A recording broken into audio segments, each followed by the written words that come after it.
It's Tuesday on Yourview. Welcome to the show. I am Morayo Afolabi Brown. As always, I have the ladies with me. Hello, White Get in the building. Good Good to have you. Yes, nice to be here. Nice to be here. You look I don't have gist. In fact, I'm shocked that I don't have gist. Nothing happened since. Shrine, no. House, so. Have you paid your bill? Paid your NEPA bill? How can I have paid it? I was looking at myself in the mirror this morning. I said, fine face is NEPA. Because this heat in the last 1 week, my face has degenerated. And it's because there's no air conditioner. Yeah. So I'm not turning on the air conditioner anymore. I have to open the windows and I'm finding myself this morning and I'm like, what is going on? What will happen after you have suffered like this and they bring the same bill? What will you do? They can't bring the same bill. We've reduced. We have drastically reduced usage. Drastically, so I'm sure they will first of all half it. It has to be halved easily. Because only one AC is on in my house, and it's the children's room. My husband has to enter the children. He slept there last night. He said, I cannot keep myself. He slept in the children's room because they're the only ones who allow me to turn. Allow every other adult, you manage without AC. Because we can't, it's just crazy. Adelabu has what we are doing in my estate. We are the ones asking for Band-Aid. Asking for Band-Aid? Oh, yeah. We are paying hugely to transit to Band-Aid because across the road at Dosob at the other side, there are Band-Aid. Yes. And they have 24 hours power. But they're paying through their nose. We are seeing. We do not calculate. Never the money. So my husband is insisting. Careful what you ask for. He wants for the house. Band-Aid. They went for meeting. You know me, I don't do the landlord meeting. Careful what you ask for. We are going to that Band-Aid. I say, Zib, I beg you.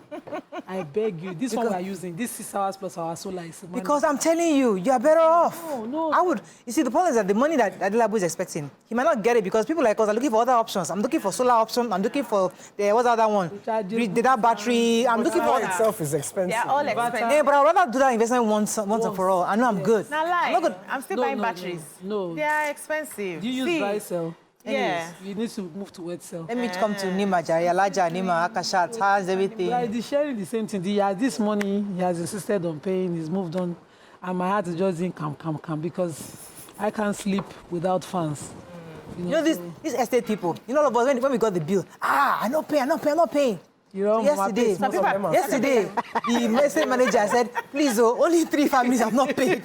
We are waiting. My husband is one of them. I said, Brown, I don't know what I'm not paying. You and they say, that's your business, I'm not paying. So all the 3 people that have not paid together, we have been having meetings. How are we going to handle this? You people will pay. They're having meetings. I said, Brown, just go and pay this thing. He said, he's just vexing. You see why Nigerians cannot do protests? See? I'm telling you, we can't. They have got to pay behind our back. That is how we do. We're not ready. That is how we do. Everybody, when my father used to go and protest, he used to see, he said, there was once he left Tinubu Square. Thousands of people behind him, thousands. They are walking, they're going to do that balance. Before they got there, how many people were left? About 30 minutes later, he turned back. Where are they? Are you serious? Nigeria for you. Ready. We love life, but it's packing. Yeah, that's it. Remember Monday I was saying, I'm not going to pay. Sorry. It's only 3 of you. Only 3 You're not going to find your money. The person is coming to come and cut the lights either today or something. They will have meeting against you. They will say, man, no, TV. I cannot pay. Abuse me on TV. I am not paying this thing. That's your business. How are you doing, Jerry? I'm okay. Just a little weak. I'm doing my water fast. I've not eaten since Sunday night. You are powerful. I need to do it because I'm going on set very soon and I want to fit into a particular figure. So I need to drop.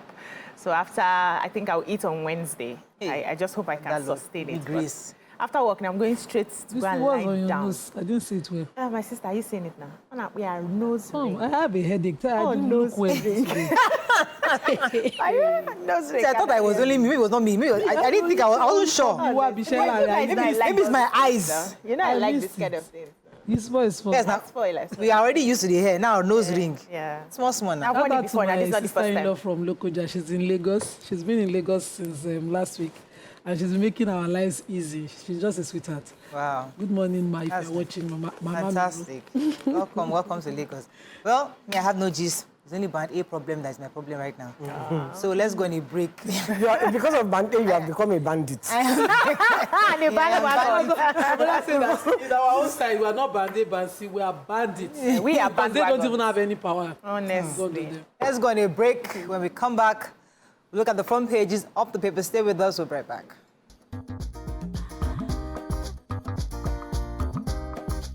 Stay tuned. Your View will be right back. Thanks for staying with us. We're going to start with the nation. Federal government releases conditions as student loan scheme begins. Iran holds memorial for president, foreign minister, and other in the crash. Labor returns for minimum wage talks. Abortion rising among married women. Society for Family Health claims. States will continue to get electricity regulatory license. At 75, UBA sustains market lead with 18 trillion naira customer deposits. And no judge should bow to public opinion, says CJN. Okay, which story are we starting with? I hope you have the abortion story. Yes, no, that was it. That's the one you took. I missed it. I told you. I said you can't find story you left for me. I saw it. Yeah, I have the major headline. So the Chief Executive Officer of the Nigerian Education Loan Fund, Akintunde Soya, said that, they will prioritize, the loan will start as soon as possible. He gave it date. He said, but they will prioritize the students in the federal government-owned tertiary institutions. So all the federal universities and higher institutions will be the first beneficiaries.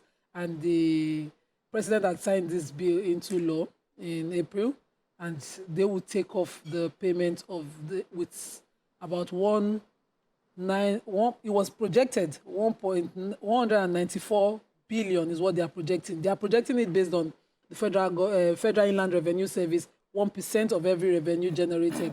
And so they are looking at the Federal Inland Revenue Service is projected to make 19.4 trillion this year. That's their target for the revenue. And so based on that projection, they will have 194 billion to give out. And the students who are going to benefit from it are not compelled to pay back until after 2 years of their NYSC. So after you graduate, you've served, and with the provision that you get a job. Within 2 years, then you start paying. It was... Don't get a job, Uncle. They'll still wait anyway. I like the way they amended it. Wait, but this is a good thing. It's something that I think... someone was saying he doesn't think that they should hurry up to apply for it, but I'm thinking the people who first go, and go pay. He said that all they need is their JAMB letter, their NIN, their BVN, and that's all for them to apply. I'm just hoping that Nigerian students get the best of this. Yeah, they will. So the Minister of Power, Chief Adebayo Adelabu, yesterday said that the federal government is continuing with its earlier stance on transferring electricity regulatory oversight to state governments. They had a 2-day stakeholders workshop on the implementation of Electricity Act organized by the Nigerian Electricity Regulatory Commission, that's NEC. It started in Lagos yesterday, and they said the federal government will not go against the law as the regulatory autonomy to states is already enshrined in the Electricity Act 2023, which was signed by the President Bola Tinubu's administration. So it says granting of regulatory autonomy to states is a provision of the new act, and no one person can single-handedly go against the act. Now, it's a provision of the law, and no law-abiding officer of the state who wants to go against the law is already included, and it must be duly respected. That's according to him. And he also admitted that he understands that this is a law, but they need to also address the potential challenges that might occur during the transitioning. And that's one of the reasons they were having the workshop, which had in attendance 36 commissioners of energy across the country. This was also a reversal of his earlier statements, that he announced last week that there was a plan to halt the transfer of autonomy, electricity autonomy to the state. So he's saying that nobody has any powers to do that. It's already enshrined in the law, and they will follow up with it. Okay, so the Society for Family Health in Nigeria has said that abortion among married women is currently on the rise in Nigeria. He said that it's a non-profit organization, and they're saying specifically that married women abort because they want to minimize the negative economic impact of having additional children on their families. According to them, abortion amongst married women is on the rise because these women, obviously because their husbands don't want them to engage in family planning. Now, because they don't want family planning, they get pregnant. And because they all don't know their husband will not be able to take care of the children, they choose to abort without the knowledge of the husband. So it's been on the rise, especially in Niger State. He was giving this report in Niger State and saying this based on the research. So did not capture the one that the husband is compelling the abortion. Yeah. And they didn't capture that one. This is just, it's possible that the men, some of the told you, husbands... I have only 3 children. Yeah, you cannot have another one. You cannot have another one, but we sleep together. Oh, yeah, use contraceptive. You'll say, no, the pregnancy is your own. So Go and do something about it. So the women love their families, love their husbands. They don't want the situation whereby the purchasing power of the family declines because of this new child. I don't think they have that right. You know, when Uncle Koye was a minister, he used to make sure that primary, health centers, to make sure that women had this option. Family planning. Family planning. But some of us are not doing family planning. Yeah. We're not doing. It doesn't work for some people. Because they don't know about family planning. Some of them do, some of them choose not to. Yeah. A lot of them don't. This report is saying that the families, the husband don't want it because people it's free. Yeah. They are aware. The husband said, I don't want family planning because it's only God that determines how many children we should have. Because we are married, they will, even at the centers, they'll be asking you, is your husband consenting to this? Whereas it's a woman's right over her body. Yes, to choose. To protect herself. Okay, another story. So, yeah, the organized labor walked out on a Zoom meeting. They stormed out of a Zoom meeting. So I just log out. I just tried to imagine. How did they storm out of a Zoom meeting? We just Maybe they logged out. Because of the union, they described in bad faith the government's 48,000 proposition. No, but that's ridiculous. Said because they are proposing 615, so they stormed out of the meeting, and then they have issued ultimatums. They have told their states people to issue ultimatums to Anambra, Ebonyi, Kogi, and Zamfara because they haven't even implemented the 30,000 minimum wage. So those ones are at it. Then they also talked about the high electric tariff. Yes. Yeah. Okay. So hopefully they didn't even meet them halfway. They didn't even say 300 and something. They say 48,000. They can't afford it now. Yes, for now. The punch. You know how the only way they can afford it is if they sack half of the workforce. And the same labor to come out and say you don't sack. The punch. Student loan, 1.2 million beneficiaries listed as scheme begins on Friday. World leaders mourn as Iran probes president minister's death. Lagos seals 840 event centers. Huh? Yeah. Oh, please, you want to do party. Tariff hike. Workers lockout minister issue 14-day ultimatum. UBA will meet 500 billion naira capital base before deadline, says CFO. Minimum wage labor insists on May 31st. Deadline as talks resume today. Food imports hit 3 trillion over flooding, says CBN. Judges' salaries reviewed 17 years ago, says AGF. Okay, please, can somebody, human interest? So the Lagos state government has sealed over 840 event centers and social facilities for safety violations and non-compliance with extant laws. So the Ministry of Special Duties and Intergovernmental Relations was the one who said this, and they also noted that safety officers from the State Emergency and Fire Rescue Agency successfully rescued 376 victims, preserving properties estimated at 152.22 billion, but with a regrettable loss of 82 lives and properties worth 25.37 billion. So the ministry had said that the decision to seal the event centers was to mitigate risk and protect the lives and property of the government and the citizens as well.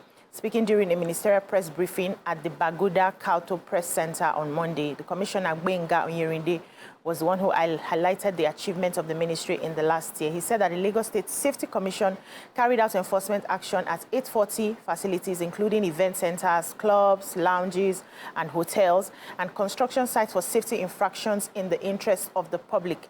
I think the seal facility also included the Lekki Conservation Center and Quilox, that's the Quilox Club, among others.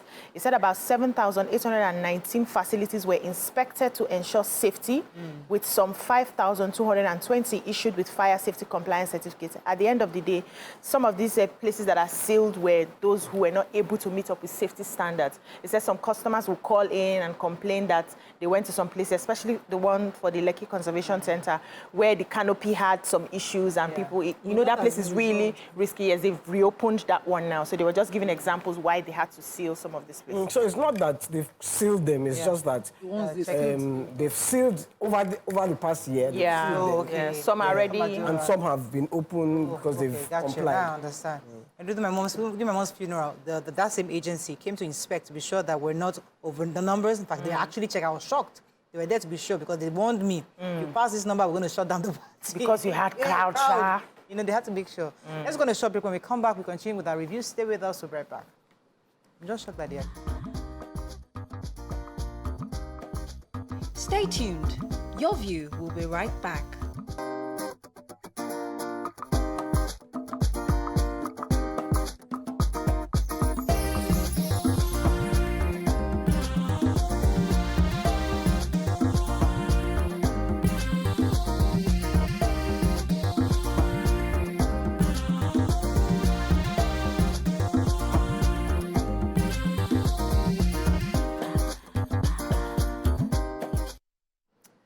Thanks for staying with us. We're still reviewing Punch. So, you have a story? Well, I have a story. World leaders on Monday joined Iranians in mourning the death of President Ibrahim Raisi, whose helicopter crashed into a fog-shrouded mountain on Sunday, setting off a period of political uncertainty in the Islamic Republic. Raisi was 63 and his foreign minister, 7 others died in the helicopter that went down in a remote area of northwestern Iran, where the wreckage was only found on Monday. They were all confirmed dead, and even our president, Tinubu, has extended his condolences to the government and people of Iran over the passing of Raisi, Iranian Foreign Minister Hussein Amir Abdullahian, and other officials who died in the crash. May their souls rest in peace. Really sad. I have the power story. So following the ultimatum that the NLC and the TUC gave the federal government to reverse the tariff, electricity tariff hike by May 31st or see trouble, the National Union of Electricity Employees and the Senior Staff Association of Electricity and Allied Companies continue to lay siege at the Federal Ministry of Power in Abuja. They not only lay siege, they locked out the Minister of Power, all workers of the ministry, and they were stopped from accessing power. And they say they will continue that till the ultimatum of the NLC and TUC is taking over. Can I give Adelabu an idea? An advice. An advice. Thank you, Jerry. All of us that are on Bande, make sure we get prepaid meters. Yes. You will get your money. Yes. You don't have prepaid. I don't have prepaid. I'm postpaid now. Give us prepaid. So I will pay what I can pay my 100,000, 200,000, and I will manage my you manage your kilowatts electricity every single month. Can the minister and NEC monitor areas where the landlord is increasing tariff? So my office is in Bande. We have prepaid meters, but we found out that we are paying 330 per unit. Apart from what government is charging. Who now increase that one? Now our people will give us. And the other thing I think is the people who are stealing electricity. Yes. They have to find a way. Seriously. Catch them. Their work is and Disco cannot empower to do that. It's the security operatives that can do that for them. They can work with security operatives. They can get court orders. Yes. You know? I mean, when I was younger, they would cut it from the wire. You just see yourself without lights. Yes. I know. Then they're attacking our boys now whenever they go to when they go and do that, why are they going in? Any area that is banded, they will not attack NEPA. This is not Nigeria. You're talking about when those boys come out. Why those guys, Sunday son, you just give us prepaid meter. That's what we need. See, it's because of the continuous decline. Today, I was coming out of our street. Sorry to interrupt you. I was coming out of our street. On the street, what's his name? Dakwabiodun had tied that road. Yeah. There is a man who has decided his own company is to be killing cow on the road. Killing cow? He's killing cows. On the new road? No, they've not tied the road now. So if he ties the road, is that how he will be killing cow on the road? Every day? No, every day he kills cow. You see, 2 cows. What does he do? He sells the meat. He's selling the meat. Aww. But why is supposed to go and do that now? Not on the road. It's a good say that I don't have structure. Because in Lagos, you can't kick her. do that. You can't kick her anyhow. Now there's about There's an abattoir, yeah. If you're not in the market, you can't. Okay, just snap it, send it to Mr. Governor. And governor is cousin to governor. Just send it to Mr. Governor. They are cousin states. They should be living like that. Please, you have access. YK. Nigerian embassy owes 8.3 million euros congestion charges in London. IPOB Kano Fumes has court dismisses bill application. Labour gives FGE end of May. Jonathan wades into reverse crisis. Imo women protest over alleged police brutality. AGF, NJC, Ramfak, okay, 300% wage increase for judges and others. That's fantastic news. You should have taken that story, Nancy. Judges. She didn't see the judges. No, I could see him. Okay, let's take it. So women in the oil-producing communities of Haji Egbema Council area of Imo State yesterday stormed the streets of Maho, the headquarters of the council, to protest alleged police brutality of the people, especially youths of the communities. I took something like this last week as well. So they said the aggrieved women, numbering over 500, stormed the streets with placards with various inscriptions such as "Stop killing our people," "We are law-abiding citizens of the country," IGP called the Imo police to order, among others, that were written on the placards. And they said they are appealing to the federal government and Inspector General of Police to quickly come to their rescue. They also alleged that their communities have been under police siege and their sons have all fled following alleged killing of victims of, brutality. So the woman leader, spokesperson of the protesters, Mrs. Anwolika Omogo, was the one that told the newsmen that the police team that have been brutalizing the communities was led by one Inspector Okebata Chika, alias Kill and Bury, a member of the disbanded SARS operators. He alleged that the Kill and Bury guy had recruited unknown state actors as militia groups around the Egbema axis and tackling, they are killing, they are arresting, innocent and law-abiding residents of the area who they will label with criminal charges. He said most recent is the arrest of a particular Pastor Noble Chinedu Omogo, who was detained in Inspector Illegal cell at the former NDDC hospital in Mahu for 3 days. They said there was no investigation of any crime whatsoever. And the inspector will be boasting that he's not answerable to both the area commander, DPO, or any other police authority. That is now a police traditional ruler of the Egbema place. And they are saying Egbema is a peaceful oil-producing community and they want the government to intervene in the issue before it degenerates to people having reprisal attack here and there. I think the government, the state governments, first of all, needs to listen to the cry of these people and investigate to find out exactly what is happening and fish out this particular inspector that is committing all of these things.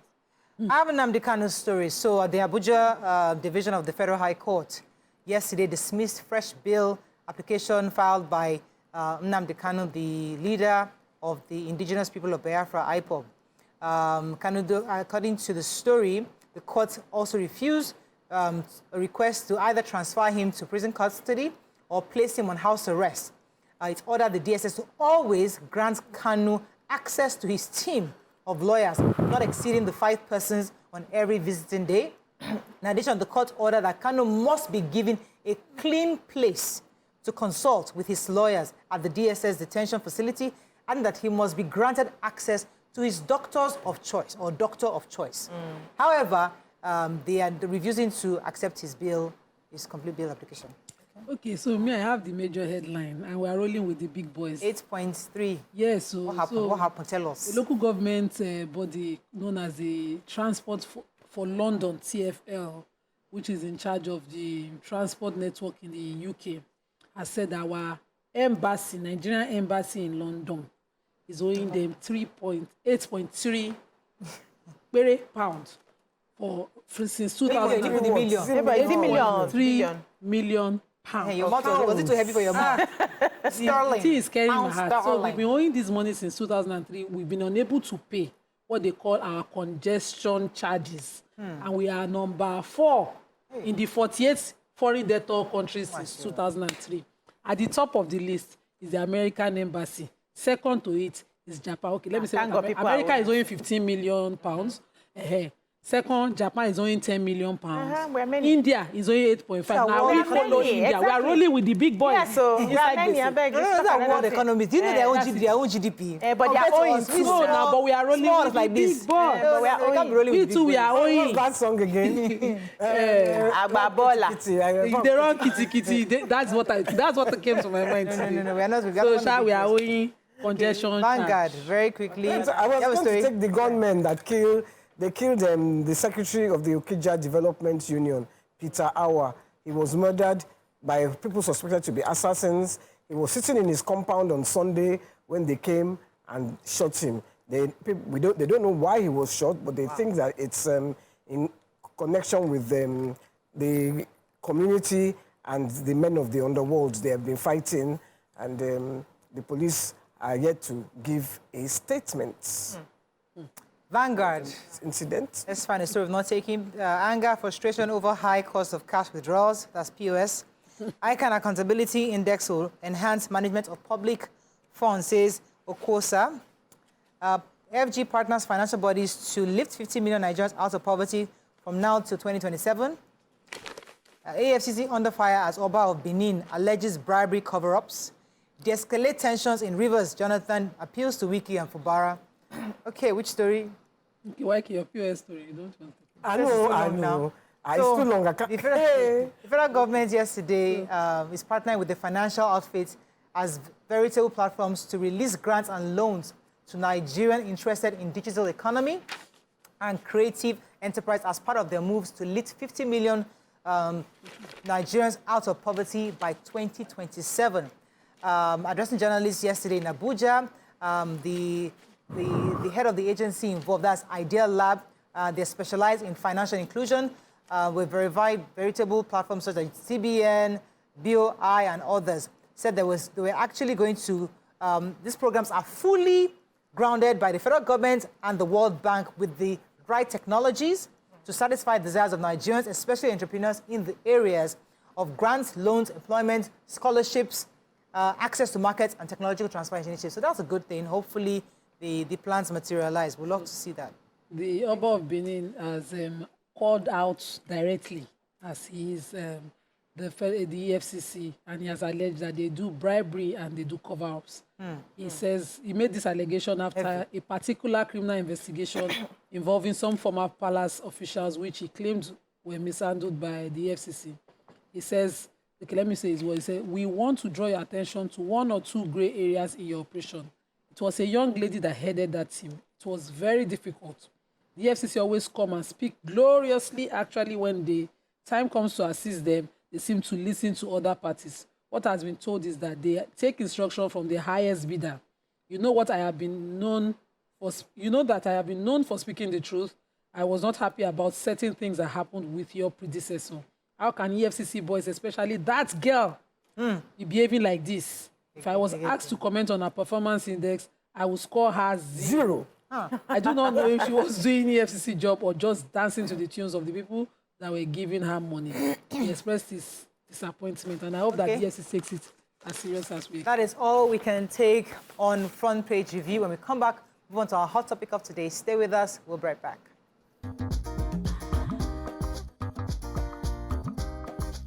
Stay tuned. Your View will be right back.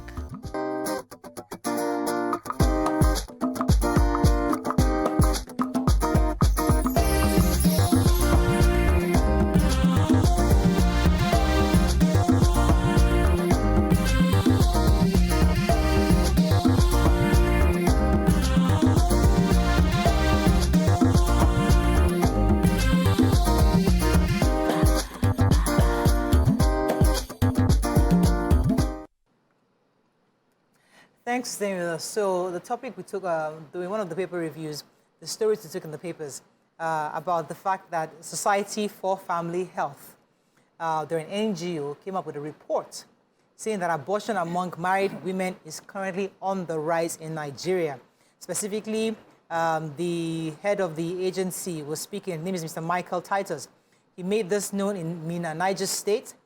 Yesterday, the event was a dissemination meeting for the Niger State Family Planning performance of the Delivering Innovation and Self-Care. And that was where he was he attributed the fact that lots of married women were having abortions primarily because their husbands did not agree for family planning, and they preferred the option of aborting the child because they know that, number one, is going to, the new child would affect their economic capacity within the family, and the fact that their husbands, if they know about the child, it might become a problem in the home. So they keep it a secret. They don't let the husband know that they are aborting. So why do you think this is? I mean, you know, when you talk about abortions all over the world, it's a woman's decision. It's her body, it's her right to keep or not to keep. But here, we're still having those conversations around it. What do you think about this story? Nima, I want to start. I would like this was it called, survey or analysis of easy consent of their husband. So I know someone who had 9 kids, and we were compelling her. We were advising and compelling. All of us women were just shouting over her head. And she was like, you know, go agree. You know? I know someone quite young who, back to back, within a period of 2 years, had 2 kids. And I was saying, can't you do something to space it? It's free, because I know it's free. The maternal clinic in First Lab. I was like, it's completely free. Just buy card 500. I can give you that one and transport fare to quickly go and, you know, sort yourself. And she was like, you will not agree. And I'm wondering, whose body, who will agree? You know, because the situation gets harder when you're not pregnant. And then for that younger person, the guy was not saying, we will share the kids. You know, now we have 2 kids, so I'll be responsible for 1, you'll be responsible for 1. To avoid such silly conversations, we must sit down and have the proper conversation on how to space plan, which is, this sensitization has completely died. I was about 12 years old when they used to flag this sensitization on NTA then. You'll be seeing it every day. Make we plan for better Nigeria. If you love me, you go wait for me. All of those sensitizations were happening on national TV. As a young girl, I already knew if this pregnancy conversation is happening, I don't want to get But it has since been embedded in our generals. Wherever, once you get pregnant, you go to hospital, you are told. No, you were advised from those sensitization to know not to get pregnant. My father used to use the language when he's interpreting to say, as a woman, everything you do in life, you're on your own. If you sleep with somebody, the consequence will not show on him. If you're pregnant, he will not carry the pele. If you're giving birth, a woman carries a lot of responsibility. He had girls, so he had to put the tough conversation out there with us. So you know what to stay away from and how to guard yourself. And so you know where to plan. So these conversations are not happening. And you will see some families, it's sad in 2024 that you see families, young couple that they've never had this kind of conversation. So they'll make the mistakes back to back. And when a woman is burdened by what will be economically in the family because she's carrying a child, she will think to help herself is to secretly go and do the abortion. The one that I saw that is painful is the man telling her, go and abort this baby. I'm telling you, this baby, if you born him, I will never love the baby. I told you should not get pregnant. But now they sleep with themselves. So you'll be wondering, how did you get to this? Let me get the other idea. So I think for me, there are 2 sides to it. There are a group of people who are not aware, probably because of their demographic. They don't really get this information. And not everybody just goes to the hospital, you know, to even care for themselves. We have people who are living below poverty who, they still attend all these homes where they give them herbs and everything. They even give birth at traditional homes where they don't have some of this information because that's what they can afford, right? So that's one group of people. And for that group of people, I would believe that the government should do more, just like she reminded us of the adverts we're watching on TV growing up. The government needs to step in to do that. So put the adverts in local languages, on television houses, radio houses. You know, we listen to some of this as you are passing on the streets, you know, show the markets. There's, what's this? Town criers. And with that, those loudspeakers, you know, talking about this, you know, let it become ingrained in our system that you hear it everywhere. To attend to those group of people who will not really have access to the hospitals, right? Now, we have another group of people who have access to the hospitals, who are, you know, like the middle class, like Mariah always says, who can take care of themselves a bit, but don't have this conversation with their husbands. You hear things like, he doesn't like to use contraceptives. He doesn't like to protect himself. He won't allow me protect myself. And then when the belle comes, he's saying that, no, you know, we agreed though, it's just 2 that I want. Are you not seeing the expenses? But you could have prevented it by using contraceptives. You could have prevented it by using the rubber. Go to the stores and buy the rubber. But they say, no, they don't like to use rubber. They don't like to use rubber. And then a woman is constantly going to the hospital to abort a child because you don't want to protect yourself. I think it's unfair to the woman in this case. Sometimes, you know, I've had conversations, you know, from different women who will say, no, he will not agree. Oh, no, I have to go and remove it. Oh, no, I have to go and do this. Oh, you have cover yourself now. No, he doesn't like it. It's not sweet that way. That's the excuse that they come with.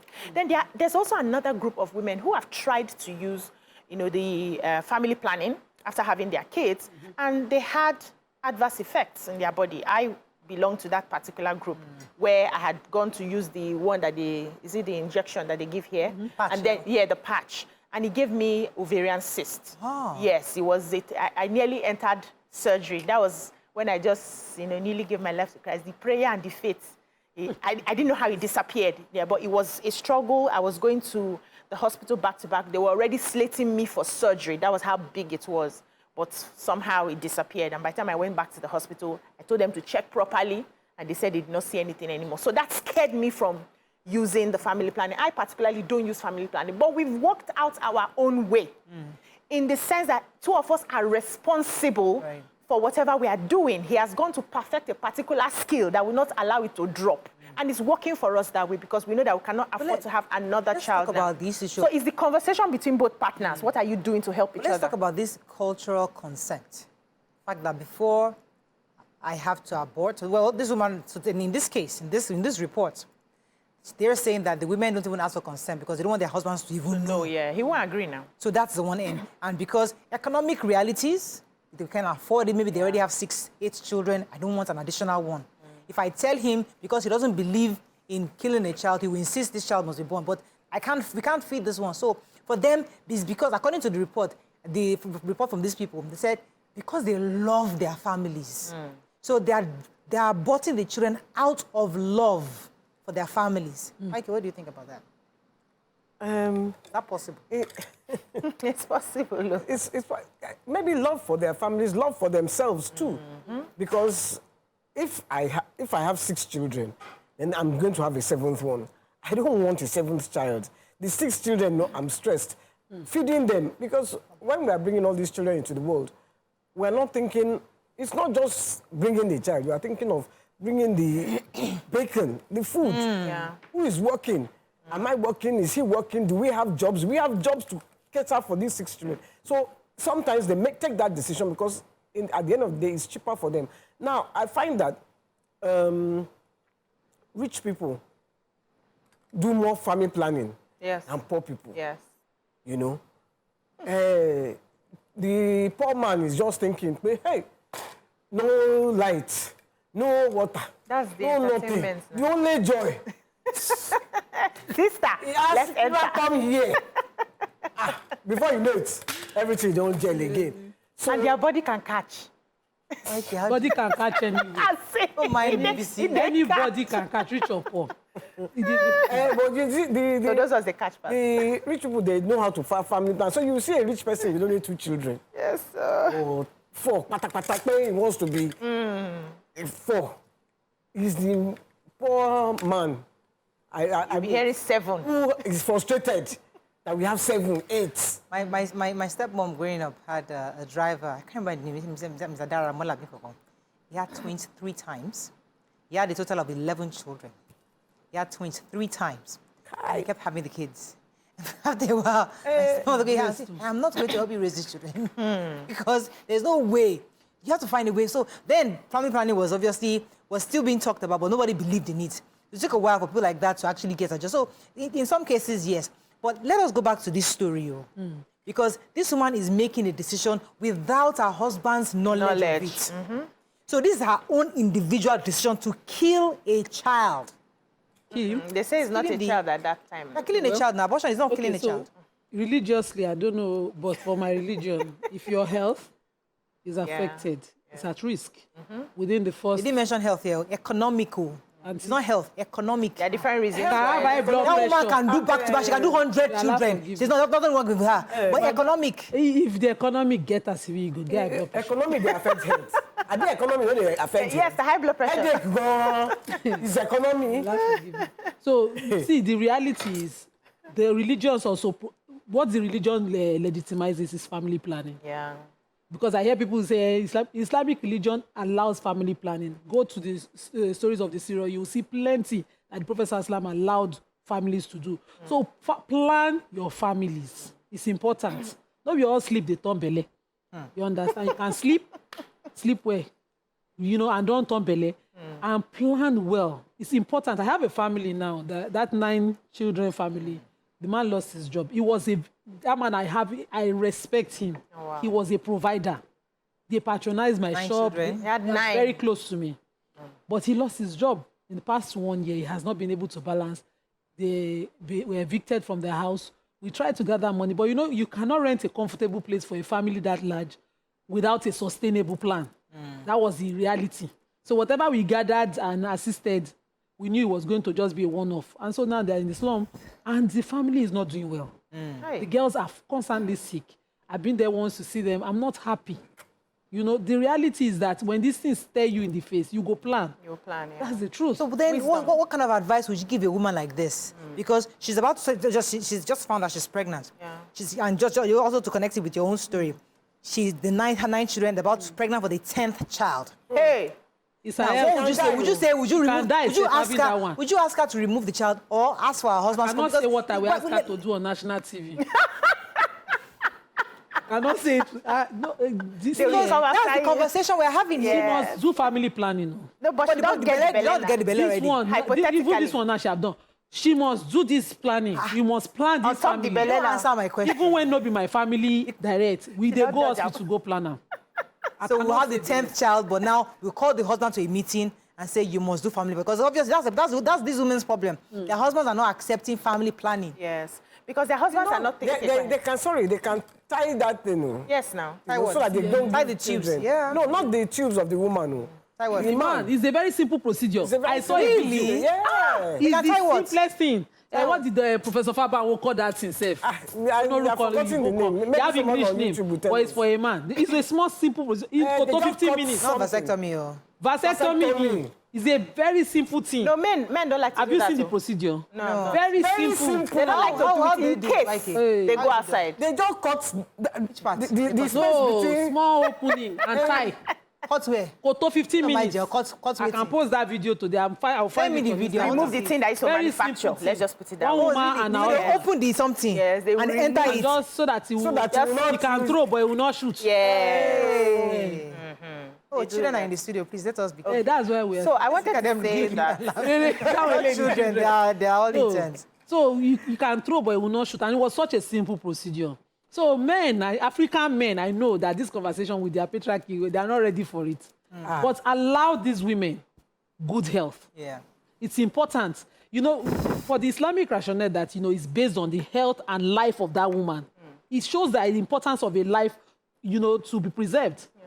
For life preservation, it shows the importance of the life of the woman. This conversation, we must have it from a place of enlightenment.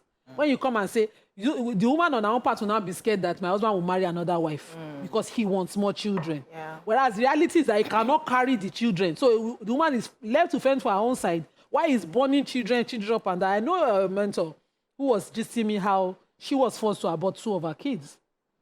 She married into a polygamy. Children plenty yakpa. And she was, every time, wow, she don't get belly. She says, I'm a pigo. They never touch me small like this. You don't enter. Ordinary look, they look me. Don't catch. I don't catch. So he said, I had to. He said the reality was that the economy in the house was bad. But this is her last child, very brilliant boy. He said, this child, I almost aborted him too. She said, her friend now said, she was now broke when she needed to do it. This is a 1980-something story. She was broke. Her friend who was supposed to loan her the money just knew she wanted to do something like this. She loan uni. She said, that was not your business. I just need money. She said, this one you're desperately looking for money. You want to help yourself. Burn this one and we'll go and do a family planning. And that was how she had that child, that last child. But finally, she was able to pick up and do well. The advice usually when they give is that you will eventually benefit from the plenty children, yes. But sometimes you might even cost the life of the plenty, one of the children. Yeah, so that's actually leading me to the point I wanted to make, which is the mindset of the men who indulge in having so many children. They have a mindset that these kids can take care of themselves. they will grow and then they will fend for us. They will grow, they will go there, they will make it, and they will come and hustle for us. They are not paying attention to the emotional needs these children will need. If you have so many, how are you able to divide your emotions equally to give them the benefits of being a child, of being a whole child? You know, it was a conversation I had a few, like 2 years back, you know, till January. It was January we halted the conversation because the guy was like, sister, give us one more now. Give us one more now.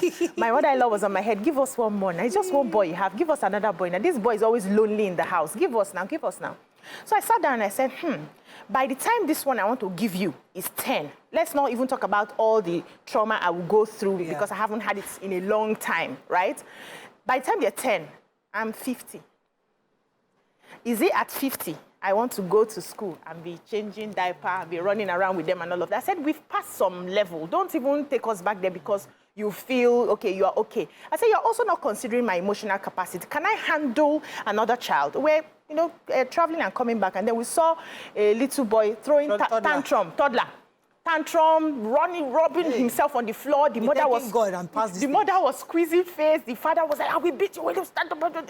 And I just looked at her. I said, Oga, you want to go back to this level? Like, I can't deal. I have my children. I'm still trying to divide myself. Okay, pay attention to this one's needs. These are teenagers in my house. They need that emotional connection and all of that. I'll now add another one. So we don't think, most of them don't think beyond just popping out children, because they say, just born them now, God go take care of them.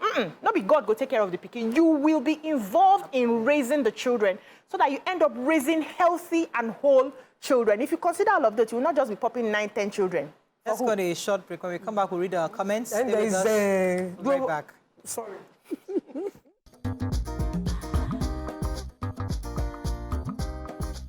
Stay tuned. Your View will be right back.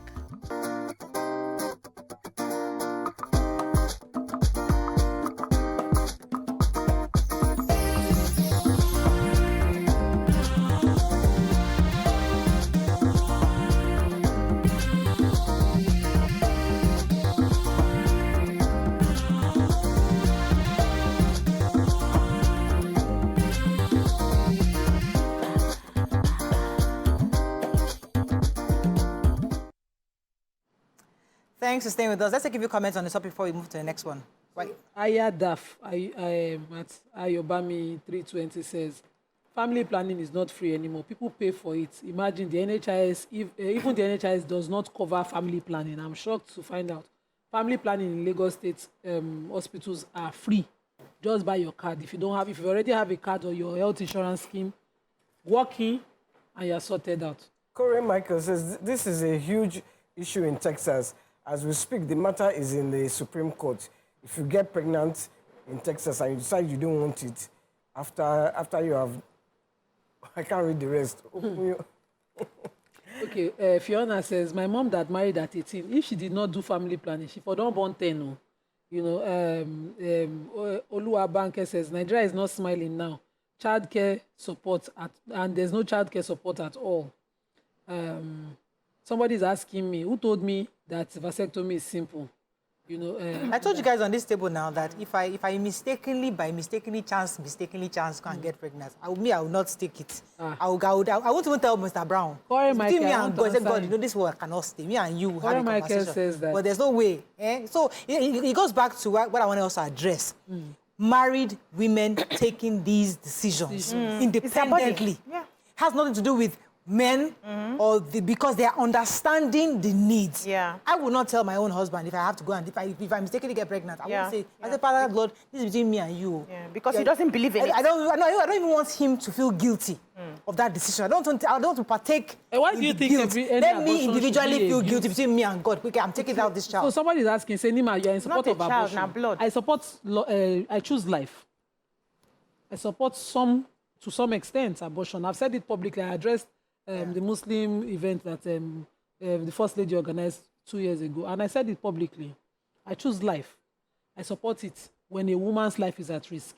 There are several health issues that you don't even... If you open the textbook, we will not live here. True. I know Dolapo is watching. We'll get an expert to come and tell us how women deal with pregnancies and all of that. Our bodies... BBC was just talking now how something caused cyst. Yes, now. So from ovarian cyst exactly. to polycystic syndrome, I was bleeding. to hypertension in pregnancy, diabetes in pregnancy. If you have enough kids, why will a husband be testing your strength without saying, oh, yeah, born another one, born another one, born another one? My own is based on I cannot handle it again. Medically, I'm over 40. Psychologically, mentally safe. Cannot handle it again. So will you even have time to even get a child? It's called the geriatric pregnancy. Exactly. So I'll start needing extra support here, and they have to be possibly hospitalized. There's a lot of workload. I would not do that. So I say I would. So going back to the topic, where is the married woman, not just people making mistakes, married women taking independent decisions. It's my body, and because of my family, because of my own health, because of my economic situation, I would take this on. And why is that a problem? So let me give take this message and then I'll respond to you. Well, family planning. Chima, I'm coming back to you. Chima, thanks for calling. You're live. Chima. Hello, Chima. Yes, I can hear you now. Go ahead, please. I want to tell what you're bringing. Okay. Speak closer to the... You're a bit far away, Chima, so we can hear you. Sorry, I'm protecting my voice. I said thank you very much. You are all married, we are on that. I know what it is. So I want to bring it this way. You see, for how many who are in my family, I think one of each of the other one 3 years. We are 3 years apart. So how my mother and they all know. So you don't plan on a woman's life. Please don't commit murder. It is for poor people. Sit down. Plan on how you're about it. It's not an individual as long as you are cool. You sit down and plan this so that it will benefit of family. Chima, it was so hard to hear you. Yes, I picked up a few things. I picked up a few things. He said he was thanking God that we're married women, that we're having this conversation, but he thinks that we shouldn't support abortion, that, that's taking a life. So he's also voting for family planning, advocacy for prevention, as opposed to, So Nadia is asking her, she says, how can you encourage a woman to go behind her husband's back to destroy life? Okay, so people have their different views and beliefs. I don't believe it's life at that level. There's a level that the soul gets into that. At that level, is not life, except you wait till it's like 6 months or 7 months and 8 months. But I want to take this message. Family planning is important. That's from Dame Ebika. If you don't want to use contraception, then monitor your cycle. Thank God for technology. There are various apps that can help you as well as testing for ovulation. So what I see is a lot of carelessness on the part of some women who they know that because of the circumstance of their marriage, their husband will not agree to use the condoms and they are not allowed to use the contraceptives. And then they also do not understand their cycle. So if you cannot do one, you should do the other, right? And one of the reasons why my body, they catch anyhow too. One of the reasons why I don't have 12 children is because now I know that I cannot use contraceptives. I cannot do family planning. I know my cycle.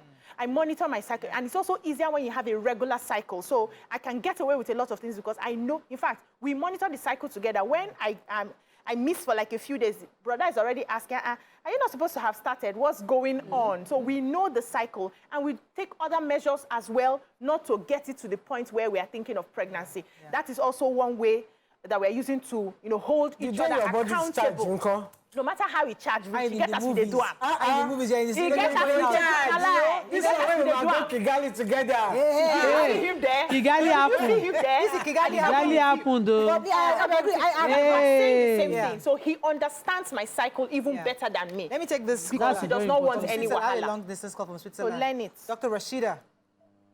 Thank God. Hello. Good morning. You're live. Good morning. Good morning. Good morning. How is Geneva this morning? Good morning. This topic is quite an interesting one. I just want to draw your attention to something that obviously you guys are oblivious to. Okay? Morayo, you just said something. I think I need you to be a bit sensitive. There are those that, for reasons that are not theirs, they don't have children, or they are not able to conceive until after 40. What do you want them to do? I think people should shed your light towards that perspective.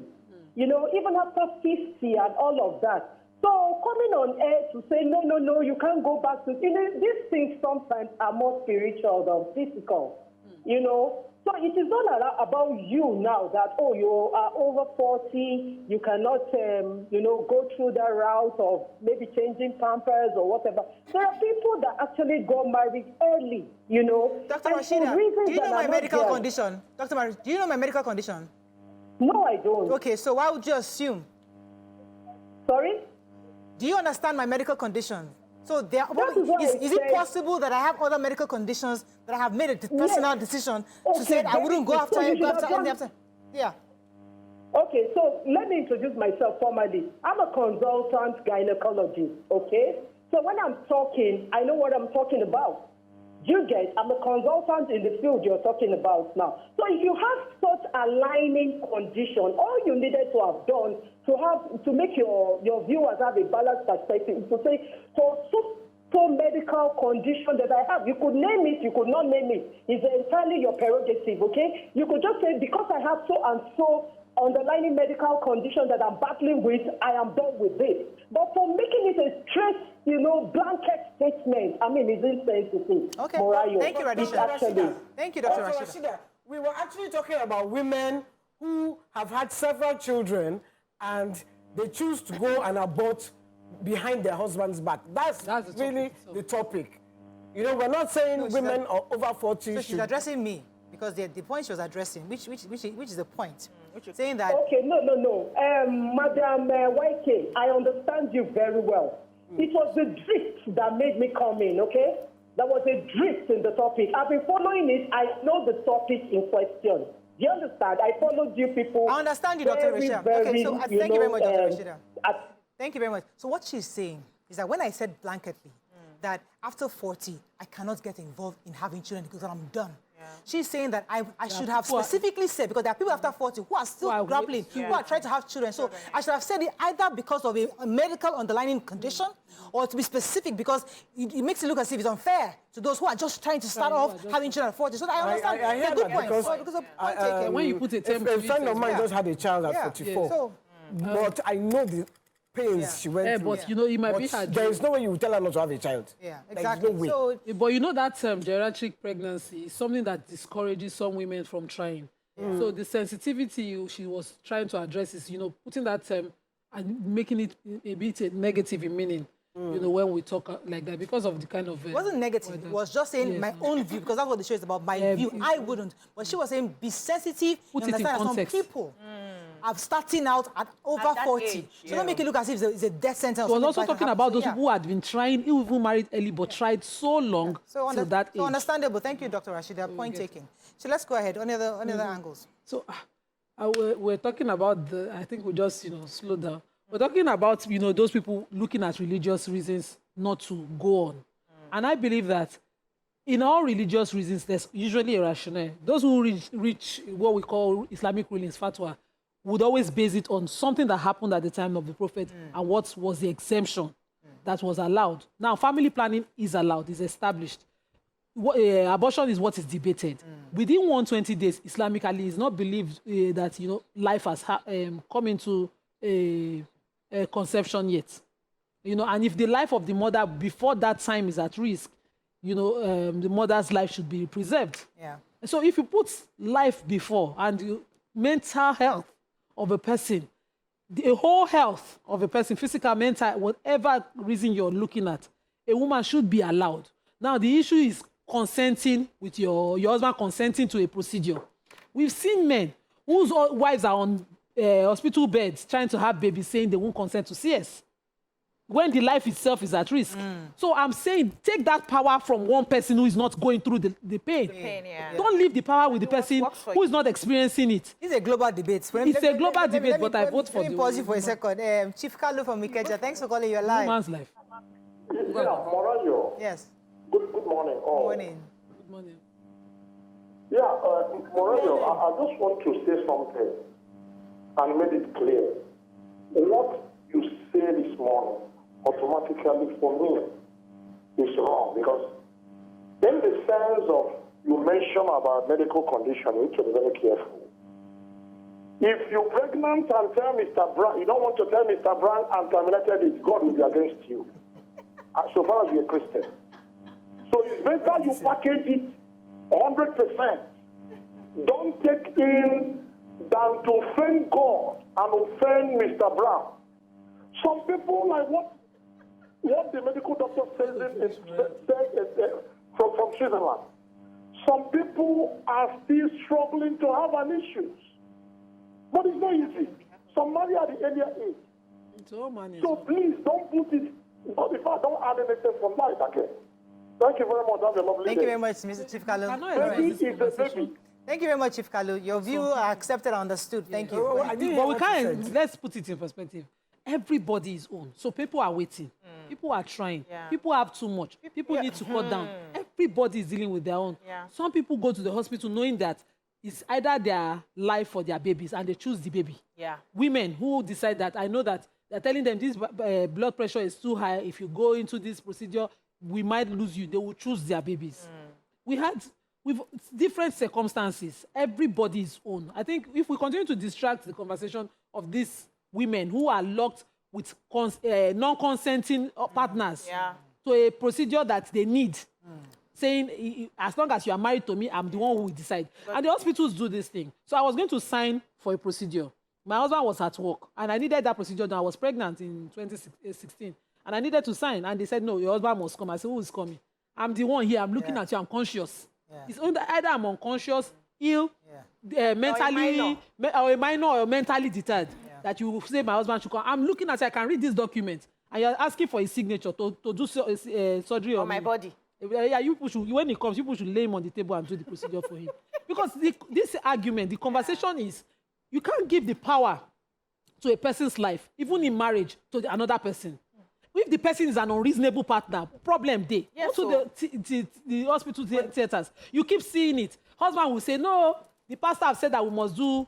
But you see, I don't want us to...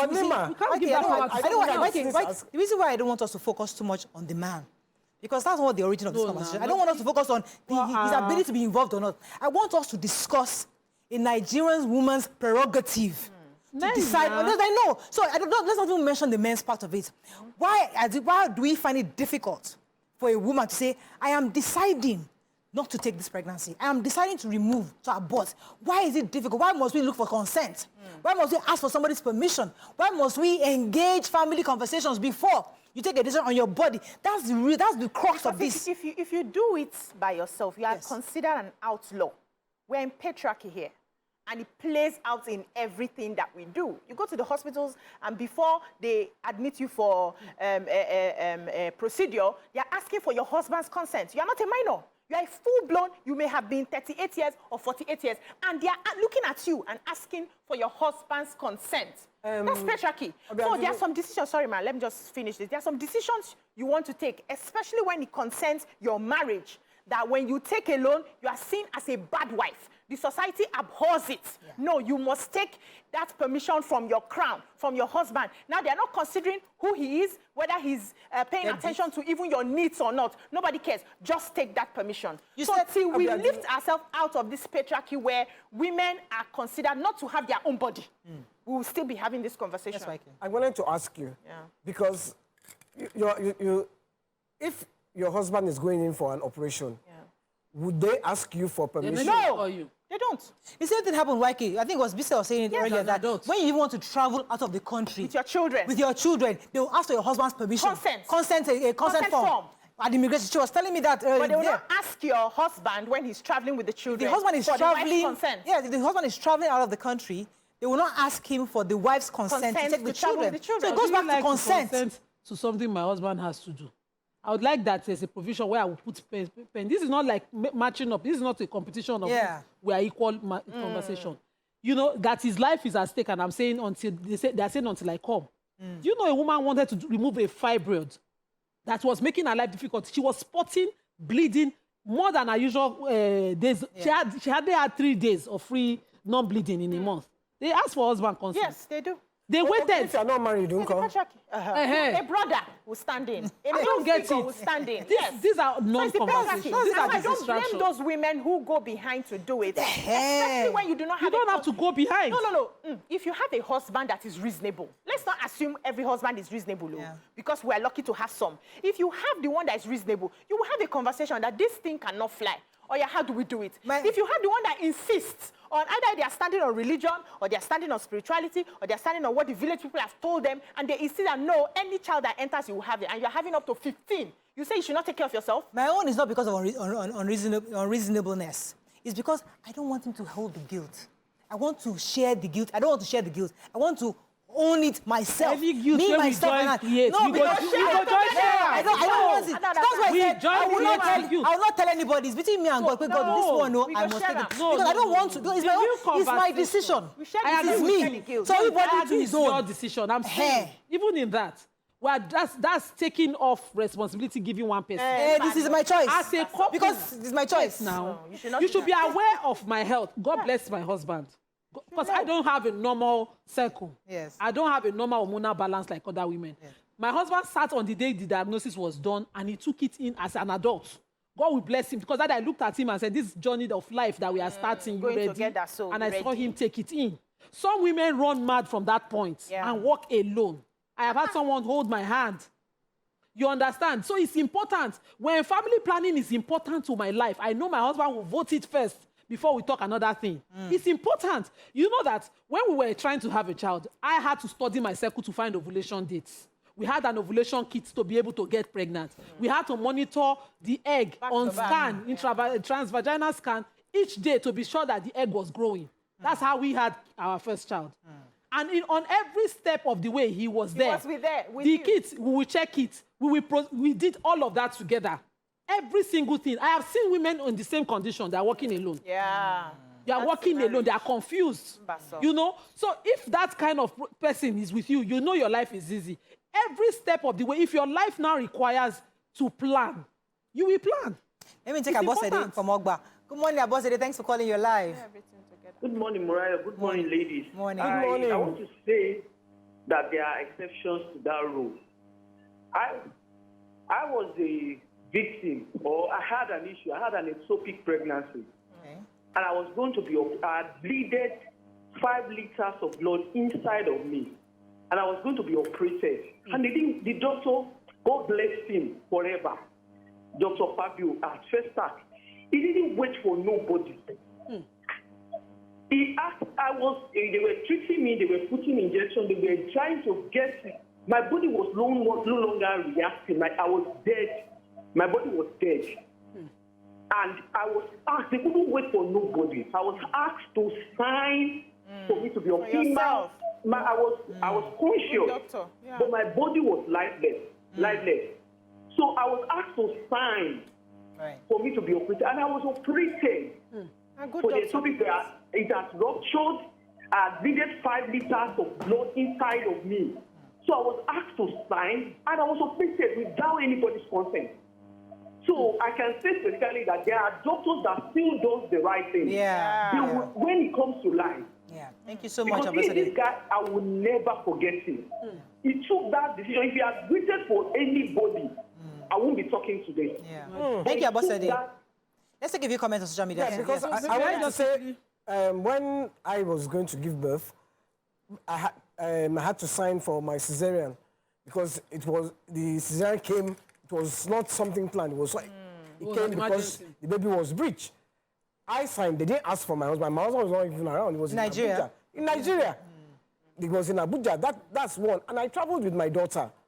A lot of times, nobody ever asked me for my husband's... So we'll confirm. So, so the reason why we mentioned it was because BC mentioned it that somebody told her at the airport. So we're going to confirm from immigration. So we'll get a guest to confirm. But we just heard it. That's what I'm saying, that we need to discuss it, because it's when we bring it to the fore like this that we can have conversations around it. So even in we'll their get somebody... explanation at the airport, they said that they've been having issues where women run away with children, and then the men come to the airport and harass them. but I don't think that should be their jurisdiction, right? Yeah. So it's a conversation we're going to have with immigration to see, to confirm the story. Ectopic pregnancy experience, Yeah. because that requires an abortion, a procedure that must be done. The baby must be removed. And we've seen such procedure. I woke up one time at an hospital. By the side I woke up, somebody had to lose her uterus. She had fibroid. She had to be compelled by her husband to take Agbo for 7 years till the fibroid was grew. And she wasn't living well because he kept saying, if you go and do it, what if? That what if was the eventuality that happened. She had signed before going into the procedure that anything. She was bleeding in her uterus after the procedure. And there was no husband in sight. The doctors did what they needed to do, and they had to do a post-procedure counseling for her, and that's how we work. So maybe we don't always need a consent or a man's consent. It's important that you give the power to the person whose life is at stake. Okay, let me take Yakub. Good morning, Yakub. Thanks for calling. Oh, we lost Yakub. Yeah. So, you know, there's a reason why I insist on some things, right? So that as we are enjoying together, we are bearing all the brunt together. Yes. I ensure that all my children, you will be in the labor room with me, so that it's you that put it there. You will follow me through the process. You will see what I go through. And I remember the 3 times that I gave birth to my children. Now me they born, now God they faint. You can't stand the sight of me. I will just, where I'm giving birth, I'll just hear somebody, water. I'll hear some breathing and panting and all of that. He experienced everything from beginning to the end. I will not have an issue today and then I want to hide it from him, because I understand that he knows what he's doing. He knows we're in this together. It's our fight together. I'm not going to be hiding it from him because he understands. I will do that. Unfortunately, not all of us have men who understand like that. And this call, and I know you say we should not talk about the men, but we need to talk about the men, because we are in a male-dominated world and in a male-dominated country and in a patriarchal system. So the men need to understand their role as protectors of their partners. They need to understand that the health of your wife is most important, irrespective of what your family members are saying. Maybe they've given birth to 4 girls, there's no boy, and you keep pushing this woman to keep going. That's also another angle, where you see somebody, 7 girls, we're still getting pregnant again because we're trying to have a boy. Yes, I know a family like that. Let me take Festus. Good morning, Festus, you're live. Good morning. Good morning. People. Good morning. You know, I said this some time ago. You know, that time you were talking about inheritance, whatever. And this is another part of similar things concerning women. Certain laws must change or be amended. You know, the other time I was saying, you know, when a man dies, they say, leave the inheritance to the children. I say, no, the wife work with him, not the children. And you are still alive.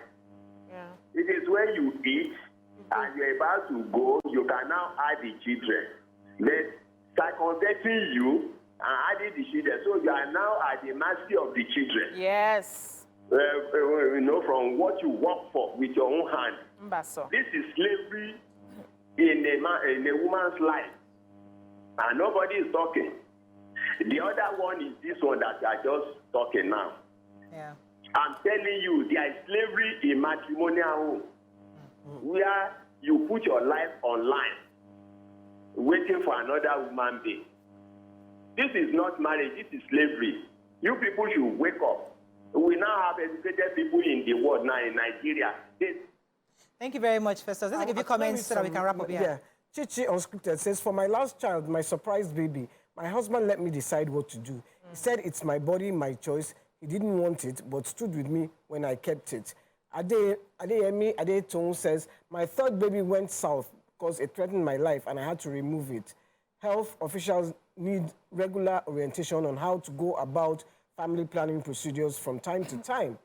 And Two Niger says, left for these women, other women should carry out abortions without consulting her husband. This is madness. Even in the West, this would be unacceptable. That's not what we said now. Okay, Why are they selecting what they are listening to? He's agreeing to the rule to life, but he's saying, but must first of all establish the threat to the life of the mother. Leader says, if you can't get pregnant alone, you can't take the decision to terminate alone. It's me that talking. It's all good. But I think we have to wrap up because our next guest is here. But I think really in a nutshell, you're right.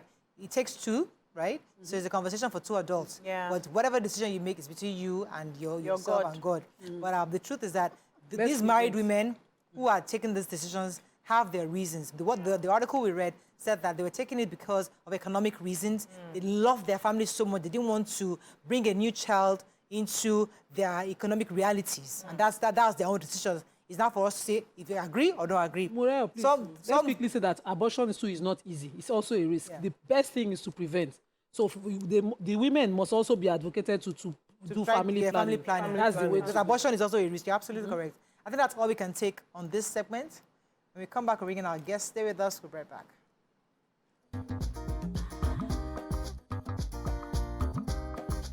Stay tuned. Your View will be right back.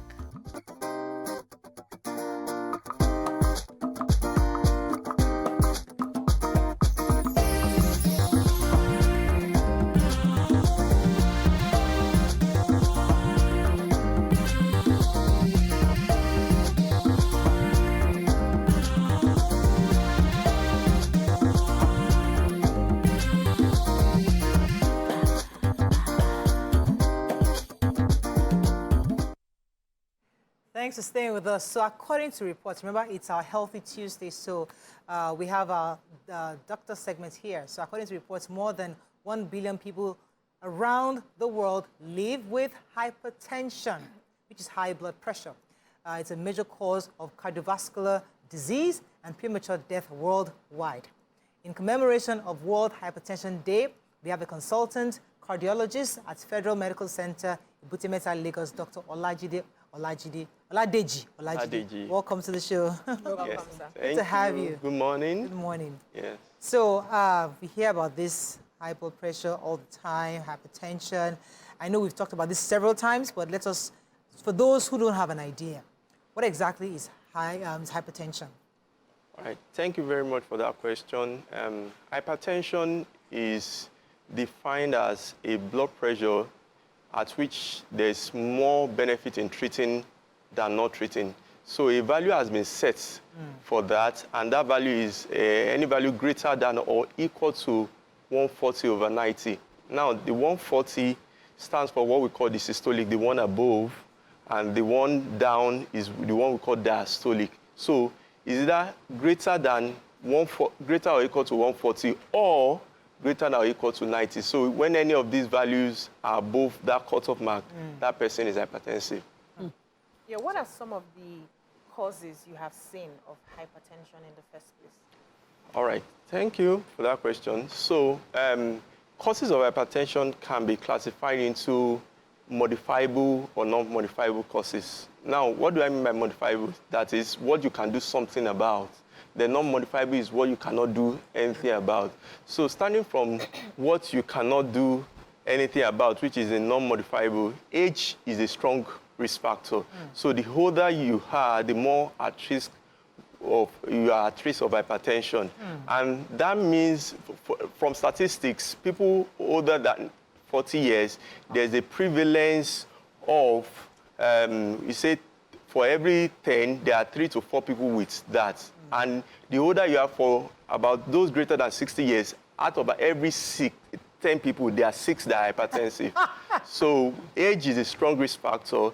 Then, have you checked? Sorry. Go ahead. I'm sorry. All right. So then also sex. Males are, hypertension is more common in males compared to female. Wow. Then the race, blacks. We are Africans, so we are more at risk of hypertension. So for the modifiable ones, Nigerians too. Nigerians, we are. Nigerians. Yeah. Especially in this season, Adelabu season. So for the modifiable ones, there's the sedentary lifestyle. People don't move around. You watch much TVs. There's obesity. There's cigarette smoking, excessive alcohol intake, and stress, because these are stress is now recognized as a risk factor of hypertension. So that brings me to my own question, because I was going to ask, you know, a lot of people exercise. Yes. Do you think if you exercise, you still have the tendency to have high blood pressure? All right. You exercise on a regular. Okay, so talking about exercise has been is what we advocate. It's part of lifestyle modification, which we put under non-drug treatment for hypertension. So for people that exercise, the number one, if they are not hypertensive, it delays onset because, like I said, age is a risk factor. So that you are not hypertensive this year, once you have crossed a particular age, does not mean you are not next year. So that's why you have to regularly check your blood pressure. Then for people that are not hypertensive at all, if they regularly exercise, they will delay this onset. They might not get to that level of being hypertensive. Then for people that are hypertensive, if they have not gotten to the level in which they should start medications, they might be able to modify this risk and not commence blood pressure medication by regular exercising. When you say check regularly, how often?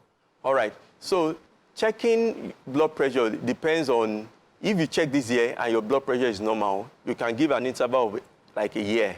But if you are already hypertensive, it has to be more frequent than that. And the frequency depends on whether you have achieved control or not. So for some, if you just commence treatment, it might be every day for like a week.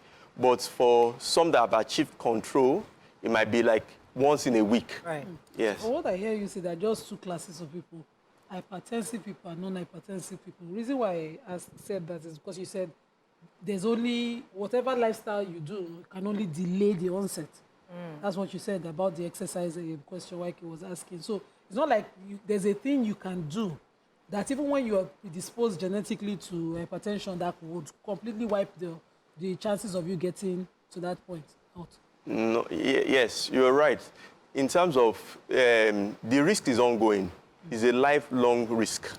So some people say if you live long enough, you might be hypertensive. But some are lucky that they won't be hypertensive throughout their lifestyle, depending on the kind of lifestyle modification they adopt. Because there are lifestyle modifications that if one do them, you might not get to that level where the blood pressure is high and you are diagnosed hypertensive. Now, men have a problem with these drugs because I know someone who is taking hypertensive drugs and that thing is not working. How is it not working? Yes. They need to change it. It's not working. Change it. Okay. What happens when? So talking about drugs, there are many classes of hypertensive medications, and they have been well researched into to know which one men should take, which one females can take, and which one is safe in pregnancy and which one should not be used in pregnancy. So like the one you talked about that will not cause erectile dysfunction, there are some of those hypertensive medications that will cause it. But if you meet a doctor, they will not put you on that. So there are safer medications that will not actually result into erectile dysfunction. But you said it's not working, mean that the drugs... Not responding to No, the drugs are working. But, is the thing you're saying? I didn't understand. And that is very frustrated. Yeah. I didn't understand. I didn't get that. You have girlfriends all over the place now. How did she communicate that? I didn't I understand know, because it's a common question, it's a common concern with our I thought patients. she meant that the high blood pressure drug is not working. No. We normal people, the senior citizens understand that conversation.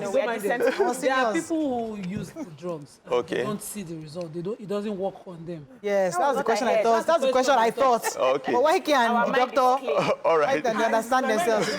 No, our minds are clean. No, because go to 63-year-old. She understood 63-year-old question. He understood immediately where you're going. We did not understand. But go ahead. Okay, so talking about the erectile dysfunction is actually a common question you get from the male patients that are hypertensive. And for me, I always tell them, for example, like I said earlier, hypertension is commoner in people that are old. Erectile dysfunction is also common with age. So it's also, hypertension also itself can cause erectile dysfunction.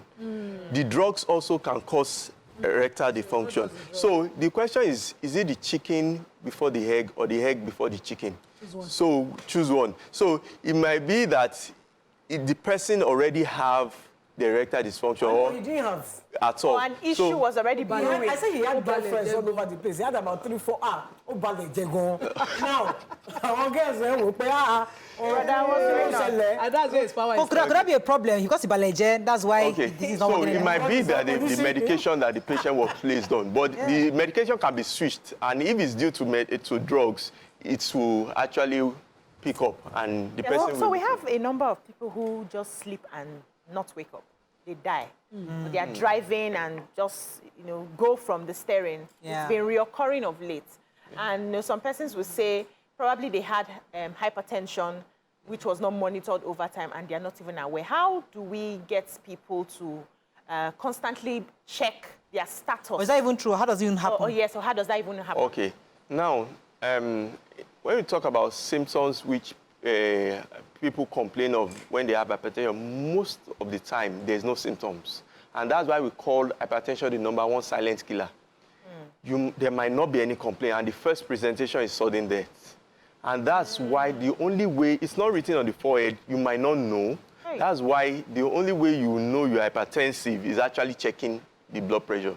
Is in doing it, checking the blood pressure. So you can be healthy. You can be active, there might not be any symptoms, there might not be any headache, there might not be any blurry vision, there might not be any chest pain. And the first time the person is noticing that there's blood pressure, will be sudden, then him getting to the hospital, presenting in emergency.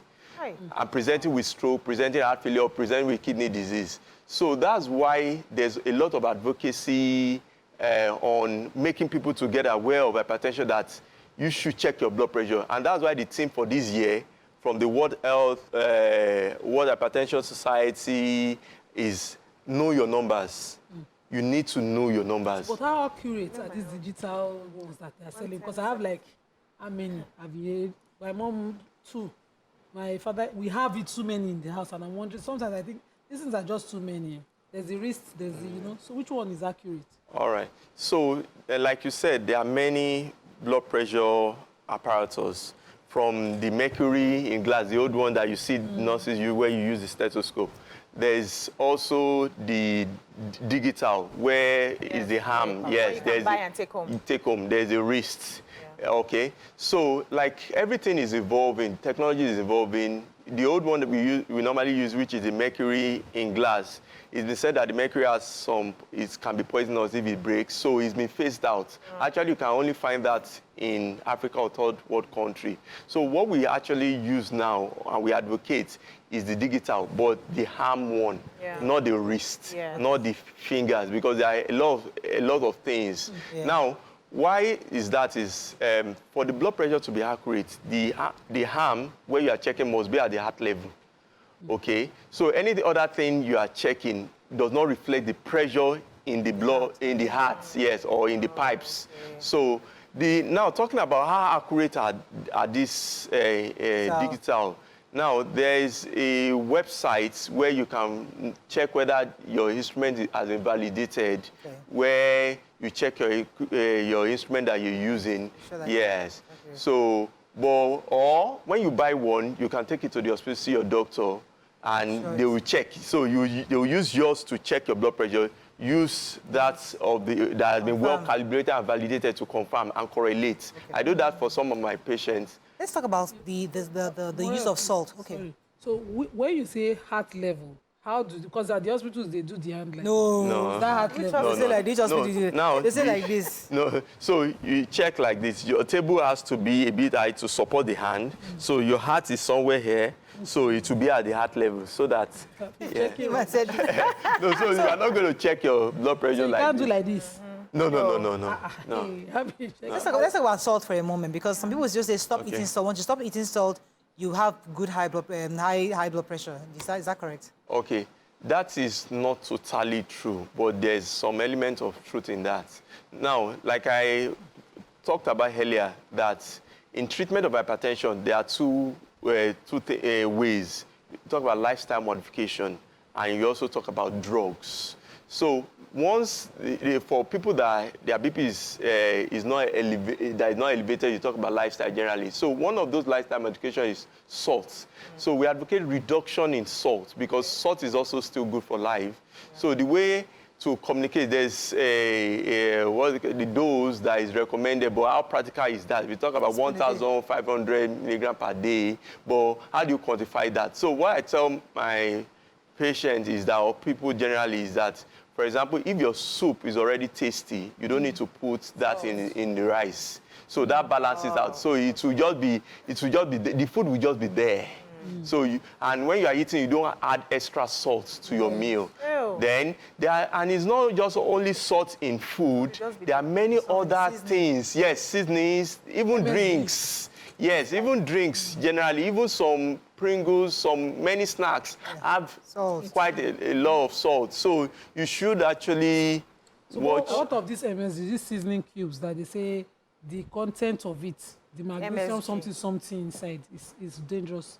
Yes, so I think that has been flogged for many times where it has been phased out of market because of the content of that particular MSG and its danger, not just these popular hypertension. Ones that are doing their marketing. It's still there. I've stopped using those seasonings, But it's... Be careful, Yeah, can I don't let them not sponsor also. So I know that there are people who have the low blood pressure. Okay. Is that also a form of hypertension?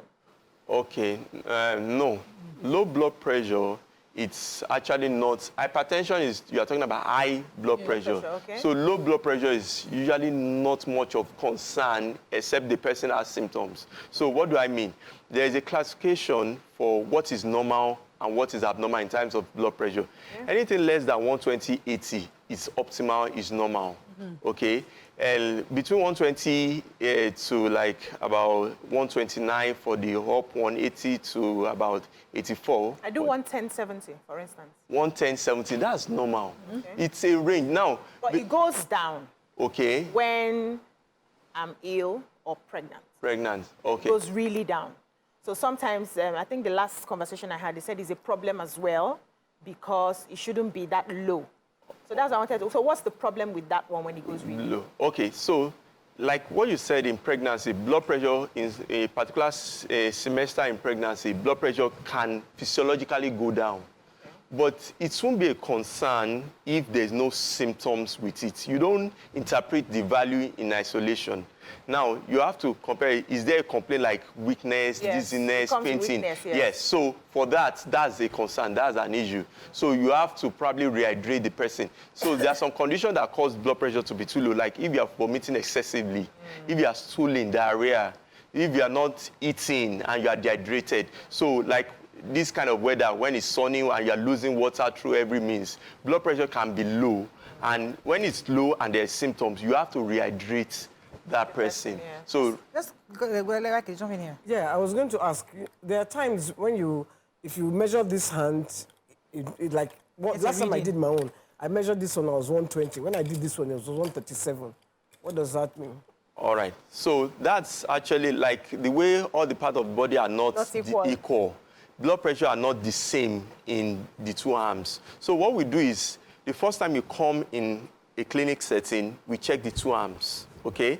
Then from there on, we use the higher one to keep monitoring.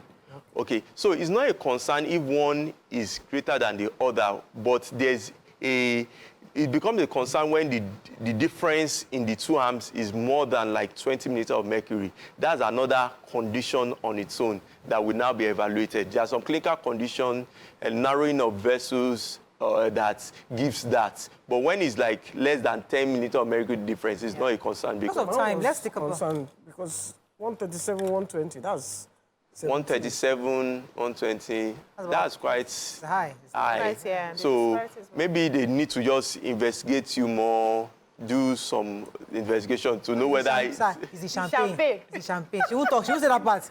Just when she's the champagne. Okay. Please, medication. Because people are saying the cost of medication, is it affordable now too? Because they keep changing the numbers and they keep telling you to change a new one. I know when my mom was alive, she had changed a few medications over the years. So how affordable is the hypertensive medication? Medication all your life? Yeah. Okay. So let me start with what you talked about, whether you be on medication all your life is actually one of those things when you tell patient that you'll be on medication, they're like, is it all my life? So now, for most of people that have been diagnosed hypertensive, because when your blood pressure is more than 140/90, for the first time, you are not automatically just commenced on blood pressure pills.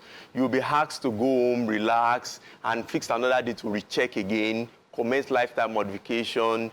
But when it gets above like 160, 110, that person will be commenced on medication. And when you are commenced on medication, that medication most likely will be for life. But the dose might be modified if you are optimal in terms of the lifestyle modification that we have talked about, like exercise. We talk about weight loss. We talk about reducing salt in diets. In a proper meal, the vegetable has to like make up like half of it, protein making a quarter, carbohydrate making another quarter. So if you are optimal on this, all these contribute to reduction in blood pressure, and the dose will be adjusted. For most, up to 80% of people, they will be on the medication for life. Wow. Most of the time, the only time when maybe medication will be withdrawn is when in a situation like pregnancy-induced hypertension, where hypertension is in pregnancy. After pregnancy, for some women, it becomes normal. So for those people, they will be on watchful list that's monitoring to see whether it goes up again before they are recommended. You think that by 2024, that more technology research would have been out by now for us to have new, because I'm hearing so many drugs people are using in the US now that it totally removes this issue of hypertension. I don't want to mention it on TV, but the thing is that, do you think there's more research being done to eradicate it completely? Okay, so one of the most investigated medication in the market, in the pharmacological industry, is actually hypertensive pills. So these medications have changed over the years.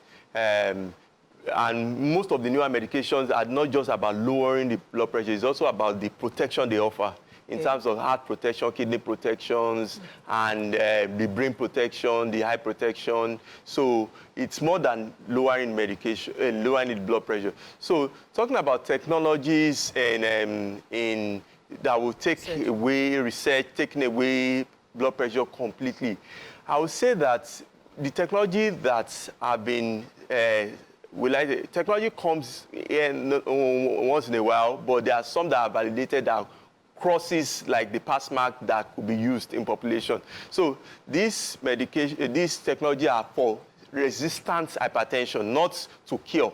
Yeah. It's just to lower, to control it, but you still don't stay off the medication, and lifestyle is still there. To wrap up, Moses Ade is asking, what are the common side effects of these drugs?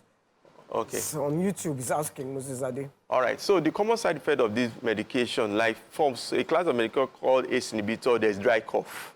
Okay. Some of the medication, like amlodipine, there might be leg swelling. And some of the medication, like Aldomet, for males, there might be erectile dysfunction. Okay. Then for there's a class of medication called diuretics where you lose potassium, sodium, where it has to. You